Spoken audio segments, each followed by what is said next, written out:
여러분은 혹시 잘못을 저지른 주변 사람들의 변명을 들어주고 거듭되는 잘못에도 용서해 주는가? 항상 선량하게 다른 사람을 용서해 주다 보면 타인이 당신을 함부로 대하는 이유가 될 수 있다. 2018년 한 뉴스가 네티즌들에게 화제를 불러일으켰다. 30대 여성이 10년 동안 부모와 함께 살면서 주거 및 생활비에 해당하는 모든 비용을 그녀의 부모가 책임지도록 했다. 기자는 취재 과정에서 이 여성의 가정 환경은 여느 가정과 비슷했지만 딸을 향한 부모의 과도한 애정이 결국 그녀를 게으르고 무책임한 사람으로 만든 것을 발견했다.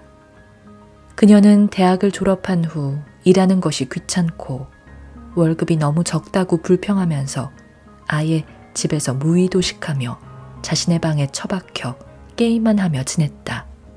10년간 노부부는 여러 차례 노심초사하며 딸을 타일렀지만 그는 말을 듣지 않았다.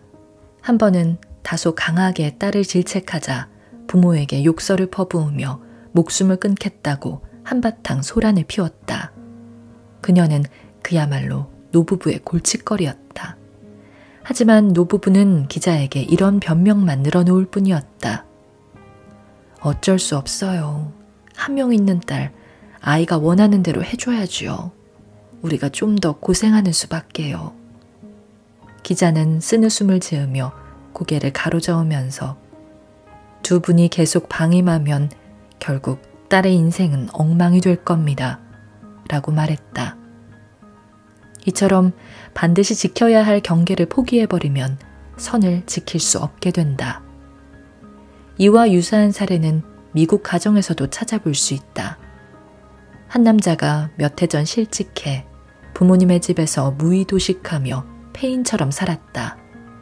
그의 부모는 더 이상 참을 수 없어 아들에게 여러 번 독립을 재촉했다. 하지만 그는 부모의 말을 무시해버렸다. 아들의 무기력한 모습을 참지 못한 부부는 뉴욕주 최고법원에 아들을 고소했다.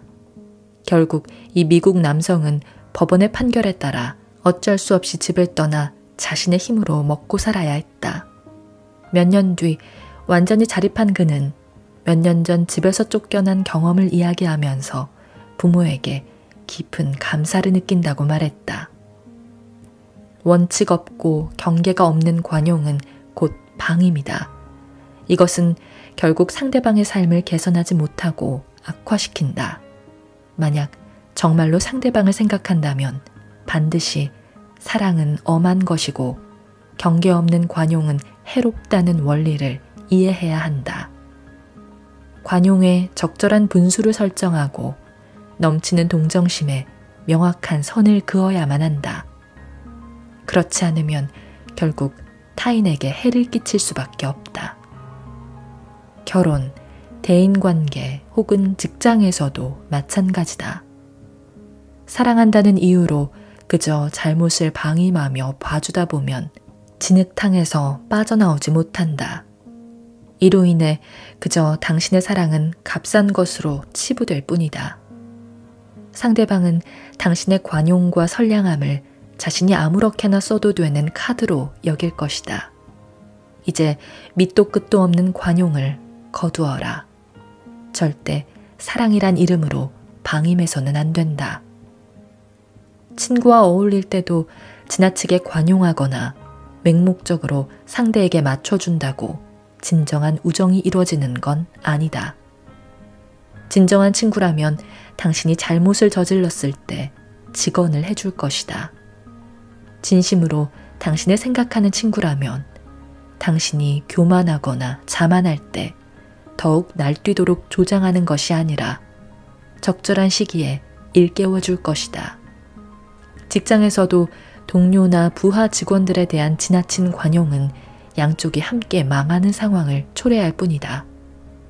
동료의 근무 태만을 모르는 척 넘긴다면 결국 팀 프로젝트의 진행 속도가 늦어져 회사 전체에 손해를 끼칠 수 있다.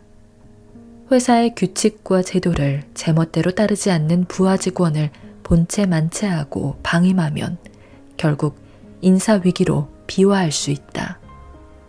관용이라는 허울 아래 상대방의 지나친 언행을 계속 묵인하면 좋은 사람이라는 당신의 평판은 갈수록 신뢰를 잃게 될 것이다.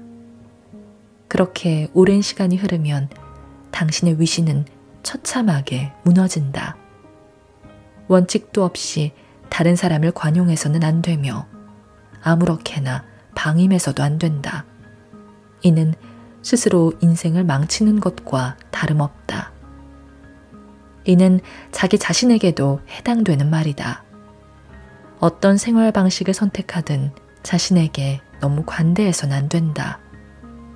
즐기며 산다는 이유로 절제되지 않은 생활 태도를 일관하면 건강을 해치게 된다. 허송세월하며 놀기만 좋아한다면 영혼은 점점 공허해질 뿐이고 인생의 길은 갈수록 좁아질 것이다. 관용과 방임 사이에 명확한 경계가 없으면 시시비비를 분별하지 못하게 되고 잘못된 행동을 부채질하며 다른 사람에게 해만 끼치게 된다. 관용에는 반드시 원칙과 선이 있어야 하는 것이다.